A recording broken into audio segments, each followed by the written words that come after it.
Hello বন্ধুরা, good morning সবাইকে। কেমন আছো তোমরা সবাই? আমি ভালো আছি। তো ভাঙা বিস্কুট আর চা দিয়ে তোমাদেরকে স্বাগত জানাই। বিস্কুটগুলো না ভীষণ নরম, তাই ভেঙে যায়। তো ফেলে দিয়ে কি লাভ আছে বলো? তো খেয়ে নিই। আর এই দেখো, এখানে চা পাতাগুলো যে কতদিন থেকে শুকোচ্ছিলাম সেগুলোকে আমি মিক্সিতে গুঁড়ো করে নিয়েছি।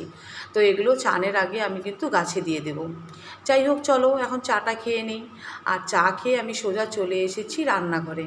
রান্নাটা বসিয়েছি। রান্না করতে করতে কিন্তু আমি আজকে টার্গেট আছে যে আমি আজকে আমার ঘরটা, বেডরুমের একটা কোণা পরিষ্কার করব।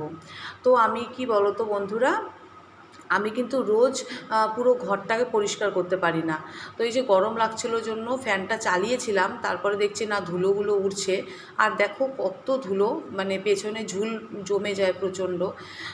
তো আমার খাটের পেছনটা আমি কিন্তু প্রায় দিনই পরিষ্কার করি, তো তারপরেও যে এত মানে ঝুল আর নোংরা কোথার থেকে আসে আমি বুঝি না।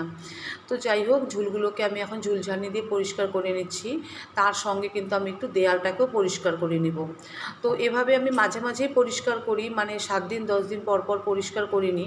কিন্তু মানে যখন করি তখন মনে হয় না, যা পরিষ্কার করলাম 1 মাস চলে যাবে। কিন্তু না গো, জানো তো কোনো লাভ হয় না। 7 দিন 10 দিনেই না একদম প্রচণ্ড ঝুল পড়ে যায়, নোংরা পড়ে যায়। যাই হোক, আমার খাটের পাশের এই যে টেবিলটাকে আমি এখন পরিষ্কার করে নিচ্ছি। তো এটা আমি টেবিলের কাজই করি। এটার মধ্যে আমার কিছু থাকে না, শুধু ওই পুতুলটা থাকে আর একটা ফুলের টব থাকে। যাই হোক, এটাও আমি ভালো করে এখন মুছে নিলাম। এবার আমি কাভারটা দিয়ে ঢেকে রাখি। তো কাভারটা না কিছুদিন আগেই কিন্তু আমি ধুয়ে দিয়েছি। তো যার জন্য এটা আর এখন ধোয়ার প্রয়োজন নেই। শুধুমাত্র একটু ভালো করে ঝেড়ে পেতে দিলাম। তো মাঝে মাঝে এইভাবে আমি একটু একটু করে মানে মানে কাপড় চোপড়গুলো ধুয়ে দিই। ঘরের যা ফার্নিচারের কাপড়গুলো আছে, হ্যাঁ, এই পুতুল টুতুলগুলো কিন্তু আমি একটু কয়েকদিন পর পর ধুয়ে দিই, যার জন্য না এগুলো বেশি নোংরা হতে পারে না। হ্যাঁ, ফুলগুলোও কিন্তু আমি কিছুদিন আগে ধুয়েছিলাম, যার জন্য আজকে শুধুমাত্র একটু মুছে নিচ্ছি। তো যাই হোক বন্ধুরা, একটা কথা তোমাদের সাথে আজকে শেয়ার করি।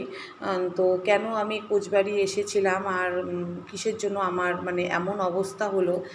তো কোচবিহারে আমি এসেছিলাম, আমি যখন উচ্চ মাধ্যমিক পরীক্ষা দিয়েছি তখন আমার পিসি আমাকে পিসতেতো দিদির বাড়িতে নিয়ে এসেছিল। কোচবিহারে আমার পিসতেতো দিদির বাড়ি। তো আমার মা বাবা কিন্তু আমাকে কখনো একা ছাড়তো না। মানে যে কোনো জায়গায় যাওয়ার হলে আমাকে নিজে তারা নিয়ে যেত, আবার তাদের সাথেই নিয়ে আসতো।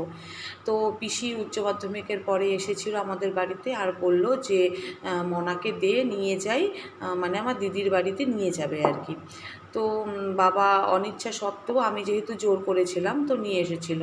তো বুঝতেই পারছো, উচ্চ মাধ্যমিক দিয়েছি তখন আমার কত অল্প বয়স, কিছুই বুঝি না সেরকম। তো যাই হোক, এখানে আসার পর না আমার মোটামুটি 3 থেকে 4টা কিন্তু সম্বন্ধ এসেছিল। তখন আসলে বয়সটাও কম, মানে বোঝই তো, এখন তো বয়স হয়ে গেছে, এখন তো অনেকটা চেহারার মধ্যে চেঞ্জ এসেছে।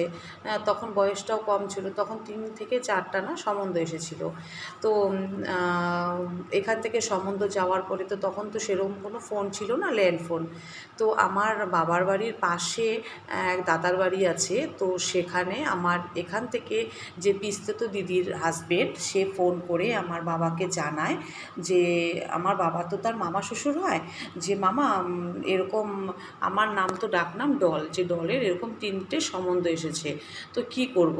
তো বাবা তো সত্যি কথা কি একদমই প্রস্তুত ছিলেন না, কারণ তখন আমার মাত্র 19 বছর বয়স।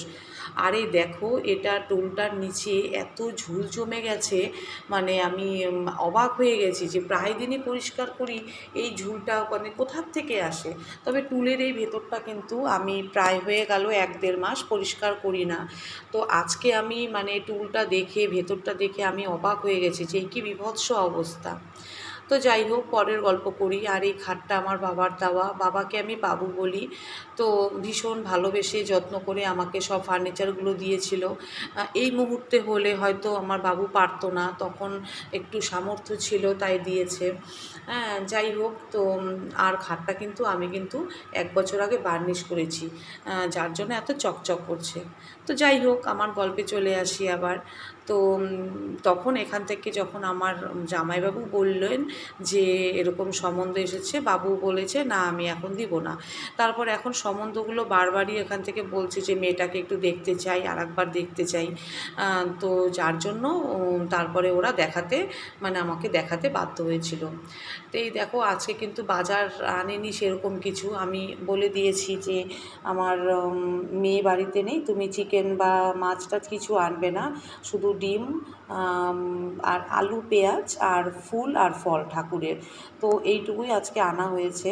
তো দেখো হাতে নিয়ে নিয়ে ডিমগুলো রাখছিলাম, ভয় লাগছিল, এক হাতে মোবাইল আর এক হাতে ডিম ছিল, তো পড়ে গেলে তো ভবলীলা সাঙ্গ হয়ে যাবে ডিমগুলোর। আর ডিম মানে ফেটে গেলে না প্রচণ্ড মায়া লাগে, বলে লাভ নেই, নষ্ট হয়ে গেলে আর কি। যাই হোক, এই জন্য ক্যামেরাটা রেখে আমি এখন ডিমগুলোকে সাজিয়ে নিচ্ছি।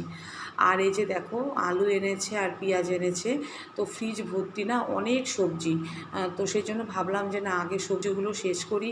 তো যেহেতু মেয়ে নেই, তো সেহেতু সবজিগুলোও তো হবে না, যদি মাছ বা চিকেন বা মাংস টাংস আনে তো না সবজিগুলো উঠতে চায় না তেমনভাবে। এই যে এখন আমি গাছের গোড়ায় গোড়ায় কিন্তু চা পাতার গুঁড়োগুলো দিয়ে দিচ্ছি। আমি কিন্তু এভাবেই চা পাতাগুলো শুকিয়ে গুঁড়ো করে ওই 7-10 দিন জমিয়ে জমিয়ে তারপরে কিন্তু আমি চা পাতার গুঁড়োগুলো গাছের গোড়ায় গোড়ায় দিয়ে দিই। যাই হোক, আজ তো রবিবার, তো রোববার তো আমার খাটের নিচ পরিষ্কার করার দিন। খাটের নিচ আর পুরো ফ্ল্যাটটা আমি খুব ভালো মতন মুছে নিই পরিষ্কার করে। তো আমি সপ্তাহে 2 দিন কিন্তু ঘর মুছি, আর বাদবাকি দিনগুলো কিন্তু ঘর দুটো ঝাড় দিয়ে রেখে দিই, আর রান্নাঘর দিয়ে ড্রয়িং রুম দিয়ে আমি কিন্তু প্রতিদিনই মুছি। তো যেহেতু আমার ঘরে ছোট বাচ্চা নেই, মেয়ে কোনো কিছু নোংরা করে না, তো তাই জন্য আমি কি করি বলো তো, ওই সপ্তাহে 2 দিন পুরো বাড়িটা পরিষ্কার করি, আর নয়তো প্রত্যেক দিন কী করি ওই কিচেন দিয়ে ড্রয়িং রুমটাকে মুছে নিই। তো আজকেও সেটা করেছি। এদিকে আমার একটু দেরি হয়ে গেছিলো, আজকে কিন্তু কাজ করতে করতে 2 বেজে গেছিলো। তো অত বেশি তাড়া ছিল না, কারণ চান করে পুজো দেওয়ার কোনো ব্যাপার ছিল না।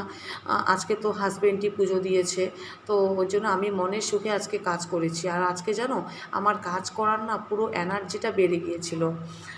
তো সেই জন্যই এই অবস্থা। যাই হোক, তোমাদেরকে আরেকদিন তোমাদের সাথে শেয়ার করব যে কিসের জন্য মানে সম্বন্ধটা কিভাবে আসলো, কে কে দেখলো আমাকে, সব কিছু শেয়ার করব। এই হলো আমার দুপুরের রান্না করেছিলাম, ডিমের ঝোল, একটা চচ্চড়ি করেছিলাম আর ডাল, সঙ্গে ছিল শসা। তো এতটুকুই করেছি, আর এক্সট্রা কাজ করলে না বন্ধুরা তখন না রান্নাবাড়ির দিকে না বেশি মানে ঝোঁক দেওয়া যায় না।